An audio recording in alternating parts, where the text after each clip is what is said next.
Guys, welcome to the maths. Chapter है हमारा direct and inverse proportion, NCERT class 8 exercise 13.2। तो बच्चों लौटे हम क्वेश्चन नंबर तीसरे के साथ। तो जल्दी से आपको पढ़ाते हैं क्वेश्चन नंबर तीसरा क्या कह रहा है। Rahman is making a wheel using spokes. Rahman नाम का लड़का है जो कि ना पहिया बना रहा है गोल, और स्पोक्स का इस्तेमाल करके।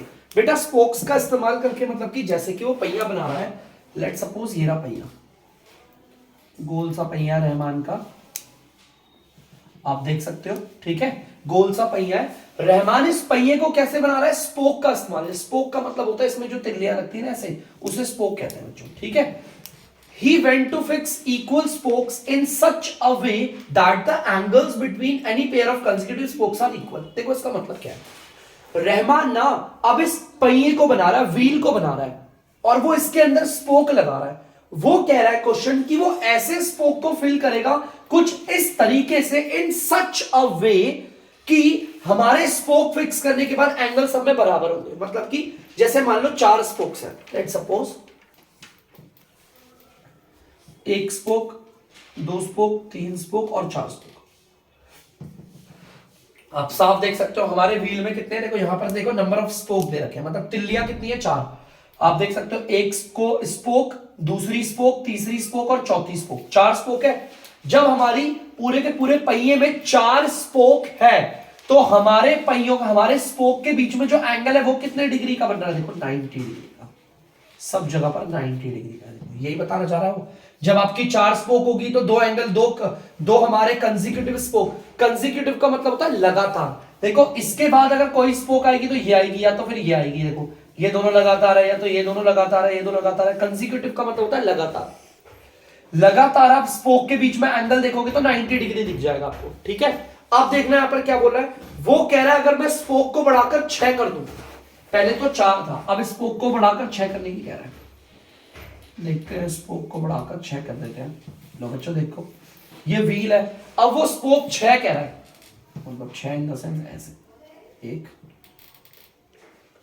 2 3 4 5 6। देखो स्पोक गिन सकते हो आप, 1 spoke, 2 spoke, 3 spoke, 4 spoke, 5 spoke, 6 spoke. 6 spoke हो गई। जब हमने स्पोक को बढ़ाया तो अब हमारा जो एंगल है वो 60 डिग्री का हो गया, 60 डिग्री। यार एक बात बताओ, ध्यान से देखना, जैसे ही मैं स्पोक को बढ़ाता हूं तो मेरा एंगल जो है वो बढ़ रहा है या कम हो रहा है? देखो स्पोक को तो बढ़ा दिया तो एंगल हो गया कम, मतलब एक चीज को बढ़ाने पर दूसरी चीज हो रही है कम। ये बच्चों इनवर्स प्रोपोर्शन है। तो जल्दी से हम लिख लेते हैं, इनवर्स प्रोपोर्शन है। क्वेश्चन समझ में आ गया ना। जैसे जैसे मैं तिल्लियां बढ़ाता रहूंगा एंगल हमारा और छोटा होता रहेगा। देखो जब 4 तिल्ली थी तो एक एंगल 90 डिग्री का बन रहा था। देखो कोई भी एंगल देख लो। जब मैंने तिल्लियों को 6 किया, तिल्लियां 6 लगाई तो हर एक एंगल 60 डिग्री का है। एंगल 90 डिग्री से 60 डिग्री में आ गया, मतलब एंगल कम हो गया। क्या हो गया? कम। तो चलिए हम इसे लिखते हैं। स्टेटमेंट आपको पता ही है, number of spokes is in inverse proportion to the angle between, देखो ये वाली लाइन तो आपको पता है रटी हुई है, इज द इनवर्स प्रोपोर्शन दाता। उसके बाद क्या है? इससे पहले वाली लाइन जो लिखी है वो ये रहा आपका, आप देख सकते हो ये रहा, वो यहां आ गया। और इस वाली लाइन के बाद is in inverse proportion to the, उसके बाद आप ये पूरे के पूरे को उतार दो, ठीक है। चलो ठीक है। आपको पता है बच्चों ये होगा x1, x2, x3, x4 और x5। ये होगा y1, y2, y3, y4 और ये आ गया y5। आपको पता है अगर ये दोनों के दोनों इनवर्स प्रोपोर्शन में है, एक को बढ़ाता हूं तो दूसरा वाला कम हो रहा है, तो यहां पर होता है x1 into y1 is equal to x2 into y2 के बराबर है x3 इंटू y3। लेकिन मैं x2 और y2 तो नहीं लूंगा क्योंकि वो तो मुझे पता है ना। मैं लूंगा तो क्या, x3 और y3 लूंगा। चलिए देखते हैं आगे। x1 आप देख सकते हो 4 into 90 degree is equal, x3 कितना 8, और y3 हमें नहीं पता, y3 की जगह पर y3 रखते हैं। यहां पर 8 हो रहा है मल्टीप्लाई, उधर जाकर क्या हो जाएगा बच्चों, डिवाइड।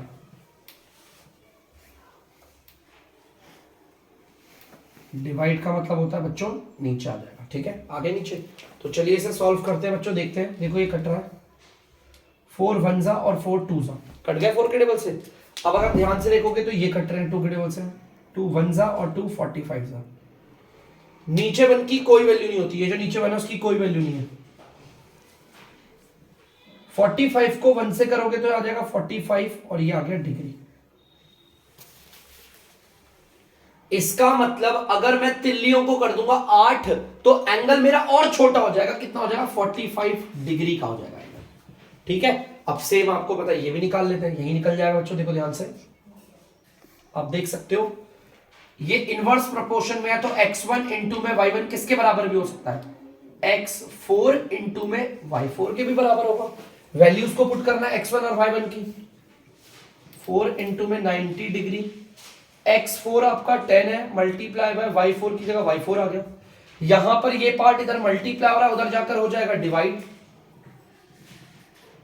डिवाइड का मतलब होता है बच्चों नीचे आ जाएगा, देख सकते हो नीचे चला गया। अब नीचे जाएगा, देखो काट लेते हैं, देखो इस 0 से तो ये 0 कट गया, कट गया। नीचे 1 की कोई वैल्यू नहीं, 4 को 9 से मल्टीप्लाई करोगे तो आ जाएगा 36 और ये डिग्री y4 कितना आ गया, 36 डिग्री आ गया। चलो y4 आ गया 36 डिग्री। अब एक काम करते हैं बच्चों, ये भी निकाल लेते हैं, ध्यान से देखना, यही निकल जाएगा। आप लोग जानते हो ना, ये और ये इनवर्स प्रोपोर्शन में है, तो इनवर्स प्रोपोर्शन का फॉर्मूला यही होता है, x1 इंटू में y1 is equal to x5 into में y5।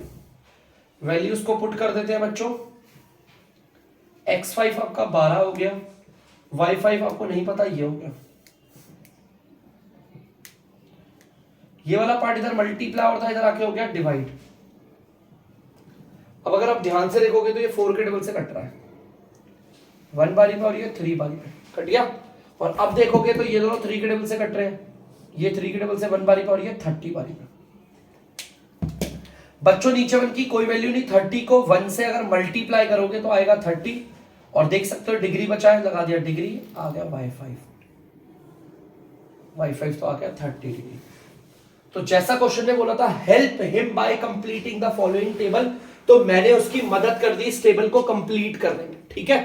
अब जल्दी से काम करते हैं, आते हैं इस क्वेश्चन के आगे वाले पार्ट से। पहले तो बच्चों आप लोग देख सकते हैं क्वेश्चन नंबर तीसरे का पहला, हमें क्वेश्चन क्या कह रहा है, देखो ध्यान से सुनना। वो कह रहा है are the number of spokes, हमारी नंबर ऑफ स्पोक्स हो गई, और ये एंगल हो गया जो हमारे दो स्पोक्स के बीच में बन रहा है। क्या ये दोनों आपस में इनवर्स प्रोपोर्शन में है, वो पूछ रहा है। अरे टेबल को देखो, जैसे जैसे हम तिल्लियों की संख्या को बढ़ा रहे हैं वैसे वैसे एंगल क्या हो रहा है, कम हो रहा है। तिल्लियों को बढ़ाते हैं एंगल कम हो जाता है, तो बच्चों ये क्या होगा, इनवर्स प्रोपोर्शन। तो मैं लिख दूंगा यस, सिंपल आंसर यस, ये इनवर्स प्रोपोर्शन में है, उतार लीजिए। तो बच्चों आप लोग देख सकते हैं दूसरा पार्ट इसका, calculate the angle between a pair of consecutive spokes on a wheel with 15 spokes. वो कह रहा है अगर हम अपने पहिए पे 15 स्पोक लगा दे, 15 तिल्लियां लगाते तो एंगल कितने डिग्री का बनेगा। तो बच्चों यहीं पर डाल देते हैं इस क्वेश्चन को भी, देखो ध्यान से। हमारी तिल्लियां कितनी होंगी, 15, तो 15 हम यहां लिख देते हैं। ये हमारा दूसरे वाले पार्ट का है, मैं यहां पे लिख भी देता हूं ऐसे। हमारी अगर 15 तिल्ली है तो एक एंगल कितने डिग्री का बनेगा, देखते हैं। बच्चों आपको पता है y5 है तो x5 x6 और ये y6 हो गया। जैसा कि आपको पता ही, लाइन तो लिखी हुई है मैंने कि ये और ये दोनों इनवर्स प्रोपोर्शन में है, तो आपको पता होगा x1 इंटू में y1 इक्वल होगा बच्चों x6 अपॉन में y6, x6 इंटू में y6 के, x1 अपॉन में y1 4 into 90 degree, x6 15 into y6 की जगह y6, यहां पर 15 हो रहा है मल्टीप्लाई, उधर जाकर होगा डिवाइड। देखो नीचे आ गया, नीचे डिवाइड का मतलब होता है बच्चों नीचे आ जाना। चलिए इसे काटते पीटते आंसर निकालते हैं। 15 के टेबल से 1 बारी में, 15 के टेबल से 6 बारी में, कट गया।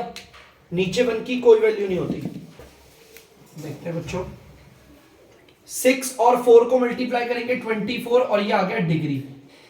तो इसका मतलब अगर हमारे पहिए में होगी 15 तिल्ली तो याद रखना एंगल कितने डिग्री का बनेगा, 24 डिग्री का बनेंगे एंगल, 24 डिग्री के सारे एंगल। ठीक है, उतार लीजिए। तो बच्चों आप लोग देख सकते हैं तीसरा वाला part, how many spokes would be needed, कितने हमें स्पोक्स की जरूरत होगी कि अगर हमारे एंगल 40 डिग्री का बन रहा है। इस बार हमें एंगल दे रखा है बच्चों और वो कह रहा है स्पोक निकालो। तो देखो ये टेबल तो बना हुआ है, इसी टेबल की मदद करते हैं। तीसरे वाले पार्ट में हमें एंगल दे रखा है, एंगल कितना डिग्री का बनेगा, 40 डिग्री का बनेगा। हमें बताना है स्पोक्स, हमें बताना है कि स्पोक्स कितने होंगे। अगर एक एंगल, हर एक एंगल 40 डिग्री का होता है तो हमारे पूरे पहिए में कितनी तिल्लियां लग रही है ये बताना है। आपको पता है इनवर्स प्रोपोर्शन में x1 इंटू में y1 बराबर होगा, इसे x7 कह लीजिए, इसे y7। x7 इंटू में y7 के वैल्यूज अगर मैं बिठा दूं तो आप देख सकते हो x7 नहीं पता, y7 40 डिग्री है। यहां पर जो मल्टीप्लाई हो रहा है उधर जाके क्या हो जाएगा, डिवाइड। डिवाइड का मतलब होता है बच्चों नीचे आ जाएगा, देख सकते हो आप, देख सकते हो ये पार्ट मल्टीप्लाई था जाके डिवाइड हो गया। अब काटते हैं बच्चों, देखो 0 डिग्री से 0 डिग्री कट गया। ठीक है, देखो डिग्री से डिग्री भी कट गया इस बार, है ना। 4 से 4 कट गया, देखो बच्चों ये 4 से 4 कट गया, बचा क्या 9, सिर्फ 9 ही बचा। तो इसका मतलब x7 हमारा 9 आ गया। यानी कि बच्चों हमें अपने पहिए में 9 तिल्लियां लगानी पड़ेगी कि अगर हमारा एक एंगल 40 डिग्री का, हर एक एंगल 40 डिग्री का बन जाए। तो बच्चों इसे जल्दी से उतार लीजिए, बढ़ेंगे हम अगले क्वेश्चन की ओर। तो बच्चों आप लोग देख सकते हैं क्वेश्चन नंबर 4। ठीक है, तो आप जैसा कि क्वेश्चन नंबर 4 अगर देखेंगे तो यहां पर लिखा हुआ है, if a box of sweet is divided among 24 children.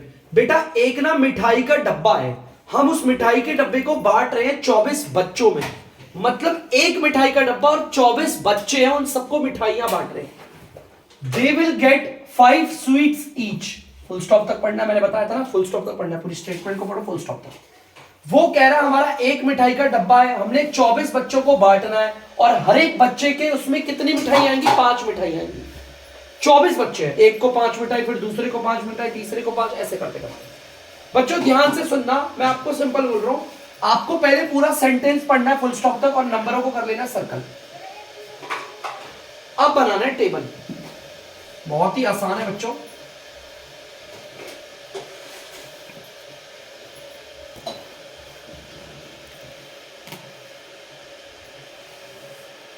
बच्चों 24 को तो मैंने ऊपर रख दिया और ये जो 5 है वो मैंने नीचे रख दिया। 24 क्या है, बच्चों की संख्या, number of children.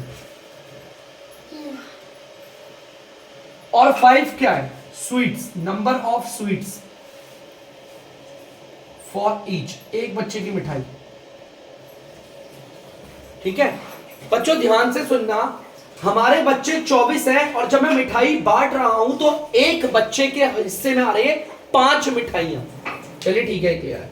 How many would get each if the number of the children is reduce by 4। वो कह रहा है अगर हम बच्चों की संख्या को कम कर दें, इफ माने कि अगर हम बच्चों की संख्या को कम कर दें, 4 कम कर देंगे बच्चों, 24 बच्चे हैं, अगर मैं 4 को कम कर दूंगा तो 20 ही रहेंगे, है ना।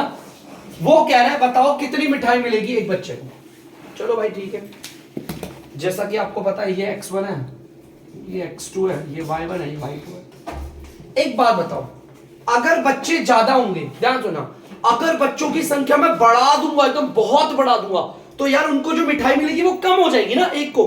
तो यार एक को बढ़ाने पर दूसरा कम हो रहा है, इनवर्स प्रोपोर्शन। मतलब स्टेटमेंट पता है, नंबर ऑफ चिल्ड्रन, पहले आप इस पूरे को उतारोगे, is in inverse proportion to the number of sweets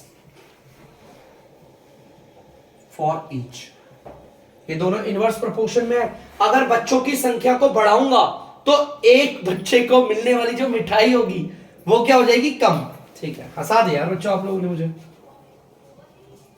बच्चों आपको पता है अगर ये इनवर्स प्रोपोर्शन है तो x1 इंटू में y1 इक्वल होगा x2 इंटू में y2 के। x1 और y1 आप देख सकते हो 24 इंटू 5 इक्वल x2 आपका 20 है और y2 नहीं पता तो y2 की जगह y2। यहां पर 20 मल्टीप्लाई हो रहा है, उधर जाकर हो जाएगा डिवाइड। डिवाइड का मतलब होता है नीचे आ जाएगा dr पे। 5 के डबल से कट रहे बच्चों तो काट ले, या तो आप इन्हें काट लो 4 के डबल से, जिसको मर्जी काटो आंसर वही आएगा। 4 6 जा 24 और 4 5 जा 20। अब अगर आप ध्यान से देखोगे तो ये कट रहे हैं 5 के डबल से, 1 1 बारी में। नीचे 1 की कोई वैल्यू नहीं होती, ऊपर वालों को मल्टीप्लाई करूंगा तो 6 ही आएगा, तो यहां पर आ गया 6। माने कि अगर मैं बच्चों की संख्या को 24 बच्चे थे, अगर मैं उसे 20 कर दूं, 4 बच्चों को कम कर दूं, तो हर एक बच्चे के हिस्से में अब 6 मिठाई आएगी। बच्चों की संख्या को किया कम तो आप देख सकते हो एक बच्चे के हिस्से की मिठाई बढ़ गई। ठीक है, कर लीजिए। तो बच्चों आप लोग देख सकते हैं क्वेश्चन नंबर 5 हमारा क्या कह रहा है, a farmer has enough food to feed 20 animals in his cattle for 6 days. Full stop तक पढ़ लिया। इस लाइन का मतलब समझाता हूं, सुनना। एक किसान के पास इतना खाना है कि वो 20 जानवरों को खाना खिला सकता है। फीड का मतलब होता है खाना खिलाना। वो 20 जानवरों को खाना खिला सकता है, वो भी 6 दिन के लिए। समझना इस क्वेश्चन की लाइन को पूरी, कि एक किसान के पास इतना खाना है कि वो 20 जानवरों को खाना खिला सकता है 6 दिनों तक के लिए। तो पहले मैंने आपको बोला था पहली पूरी स्टेटमेंट पढ़ना, उसमें जहां पर भी नंबर दिखे उसको अंडरलाइन करना, 20 और ये 6। ठीक है, अब आपको बनाना है क्या, यहां पर टेबल, छोटा सा मोटा सा टेबल।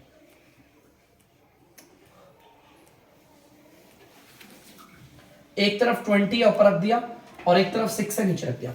20 आपको पता है क्या है, जानवरों की संख्या, तो नंबर ऑफ एनिमल्स। 6 क्या है आपको पता है, टाइम है खाने के लिए, है ना। Number of days of food, खाने का टोटल दिन है, कितने दिनों का खाना है हमारे पास। ठीक है, number of days of food. ठीक है ना, चलो भाई ठीक है। अगर हमारे पास कैटल में, हमारे पूरे फार्म हाउस में 20 जानवर हैं तो हमें उन्हें 6 दिन तक खाना खिला सकते हैं। ठीक है, आगे देखो बच्चों ध्यान से देखना। How long would the food last if there were 10 more animals in his cattle. अगर इसके कैटल में 10 जानवरों की संख्या बढ़ जाएगी, पहले तो 20 थे, अगर 10 जानवरों की संख्या बढ़ गई तो ये 30 हो जाएंगे, तो खाना कितने दिनों तक क्या रहेगा। यार एक बात बताओ सिंपल, पहले तो मैं इसे लिख लेता हूं x1 x2, इसे बोलता हूं y1 y2।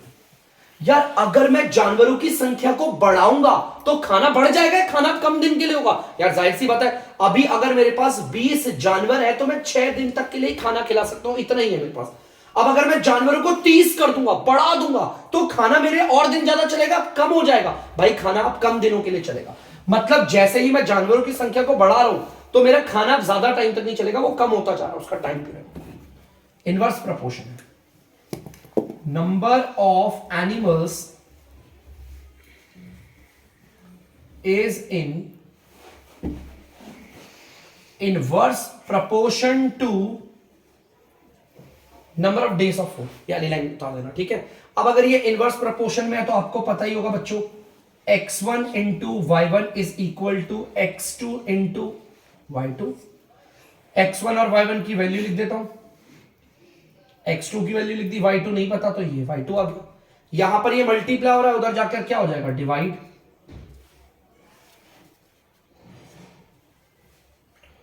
चलो देखते हैं आगे बच्चों, ध्यान से देखो। सबसे पहले 0 से तो 0 कट गया।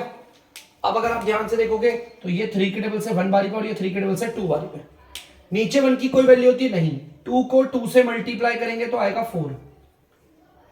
इसका मतलब अगर हम अपने कैटल में 10 जानवरों की संख्या को बढ़ा रहे हैं ना, तो हमारा खाना जो 6 दिन के लिए था अब वो सिर्फ 4 दिनों तक के लिए ही चलेगा। बच्चों समझ रहे हो कि जो जानवरों की संख्या मैंने 10 बढ़ाई, पहले मेरे कैटल में 20 जानवर थे, अब मैंने जानवर 30 कर दिए, 10 बढ़ा दिए, तो मेरा खाना जो 6 दिनों तक के लिए था अब वो सिर्फ 4 दिनों के लिए ही चलेगा। तो बच्चों आप लोग देख सकते हैं क्वेश्चन नंबर 6। अब देखिए क्वेश्चन नंबर 6 क्या कह रहा है। A contractor estimate that 3% could रीवायर Jasminder house in 4 days, full stop. Full stop तक पढ़ना है, मतलब समझाता हूं। एक कॉन्ट्रैक्टर ने ऐसा एस्टिमेट लगाया, अनुमान लगाया कि 3 बंदे जसमिंदर के पूरे घर में रीवायर कर सकते हैं। बेटा रीवायर का मतलब होता है दोबारा से घर की सारी तारें पुरानी निकाल के नई तार लगाना। तो एक कॉन्ट्रैक्टर ऐसा अनुमान लगाता है कि 3 बंदे पूरे घर की तार बदल सकते हैं जसमिंदर की 4 दिनों में। 3 बंदे आएंगे, जसमिंदर के घर की सारी तार बदल देंगे 4 दिन के अंदर। तो मैंने आपको बोला था कि पहले पूरी स्टेटमेंट पढ़ने के बाद जो वो होंगे नंबर, उन्हें अंडरलाइन कर या सर्कल कर लेना, ठीक है। अब आपको पता है, जरा स्पीड में कर लेते हैं। ये 3 क्या है ऊपर लिख देंगे, और ये 4 यहां लिख देंगे। 3 क्या है, नंबर ऑफ पर्सन या नंबर ऑफ वर्कर लिख सकते हो, काम करने वाले लोगों की संख्या, ठीक है। और ये 4 क्या है, number of days to complete the work, number of days to complete the work. मतलब 3 बंदे अगर जसविंदर के घर में रीवायर करेंगे तो 4 दिन के अंदर काम खत्म। आगे देखते हैं। If he uses 4% instead of 3, अगर ये जो बंदा है कॉन्ट्रैक्टर वो 4 बंदों को इस्तेमाल कर रहा है 3 की जगह पर अब 4 ले रहा है वो, बताओ कितना टाइम लगेगा जॉब को पूरा करने में। यार यहां पर ये आ गया x1, यहां पर ये आ गया x2, ये आ गया y1, ये आ गया y2। जैसा कि मैं आपको बता रहा हूं ये दोनों इनवर्स प्रोपोर्शन है। यार अगर मैं मजदूरों की संख्या बढ़ा दूंगा तो टाइम तो कम लगेगा ना। मजदूरों की संख्या बढ़ती जाएगी तो टाइम क्या होगा, उस जसमिंदर के घर में तार लगाने में जो टाइम होगा वो कम लगेगा, है ना। जैसे कि मान लो जब हमारे पास 3 मजदूर थे तो जसमिंदर के घर में वायर कितने दिनों में उड़ती, 4 दिनों में। अब अगर मैं 3 से 4 बंदे करूंगा तो टाइम कम लगेगा ना। जब मैं बंदों को, मजदूरों की संख्या को बढ़ा रहा हूं तो टाइम तो कम लगना चाहिए। ये इनवर्स प्रोपोर्शन में आप लिखोगे, ये वाली लाइन उतारोगे, is in inverse proportion to, फिर आप ये वाली लाइन उतारो, ठीक है। अब यहां देख लो, अगर ये इनवर्स प्रोपोर्शन में है तो x1 इंटू में y1 equal to x2 into में y2। x1 और y1 की वैल्यू आप यहां पर पुट कर सकते हैं। x2 और y2 देख लो 4, और y2 की वैल्यू नहीं पता। यहां पर जो पार्ट मल्टीप्लाई हो रहा है बच्चों वो उधर जाकर क्या हो जाएगा, डिवाइड। और डिवाइड का मतलब होता है बच्चों आ जाएगा नीचे मतलब dr पे। अब अगर आप इसे काटेंगे तो 4 से 4 कट गया बच्चों, बचा है 3, तो हमारा y2 आ गया आपका 3। इसका मतलब अगर ध्यान से देखना बच्चों, अगर जसमिंदर के घर में अब मजदूर जो है ना वो 3 की जगह पर 4 जा रहे हैं तो अब टाइम 4 दिन नहीं लगेगा, अब टाइम सिर्फ 3 दिन लगेगा, ठीक है। तो आप देख सकते हो जैसे मजदूरों की संख्या को बढ़ाया तो वक्त लग गया कम। तो बच्चों ध्यान से सुनिएगा, आप इसे प्लीज उतार लीजिए। अब मैं लेता हूं बच्चों आप लोगों से अलविदा। मिलते हैं अगली वीडियो में अगले आने वाले क्वेश्चनों के साथ। तब तक के लिए अगर आपको डीमैथ्स की वीडियो पसंद आ रही है तो वीडियो को लाइक करें, शेयर करें और चैनल को सब्सक्राइब करें। बाय।